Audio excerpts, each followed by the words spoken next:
ఎప్పుడైనా కానీ first mother టంగ్ను మర్చిపోతాను. ఇదే విషయం. ఇంకా మిగిలిన విషయాలంటే మన తెలుగు సార్ వాళ్ళు అయితే నాకన్నా చాలా చక్కగా చెప్తారు అనుకుంటే నాకు తెలిసినంత వరకు కొద్దిగా చెప్పినాను.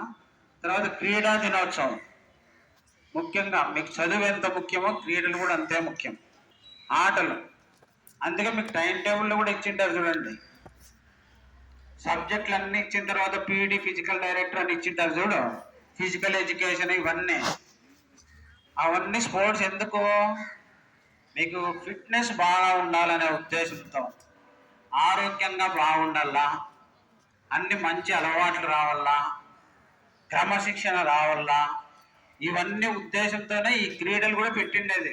ఉత్త చదువు ఒకటి చదివితే లాభంలే, అట్లనే చదువు వదిలేసి ఆటలు ఒకటి ఆడినా లాభంలే, అన్నీ ఉండాలా.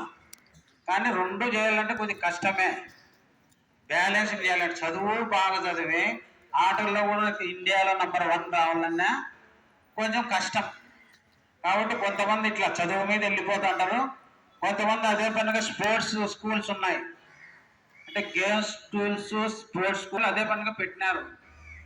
అవి కొద్ది చదివిన తర్వాతనే అవి కూడా పోతానే పుడతానే ఊరికి ఏం చదవకు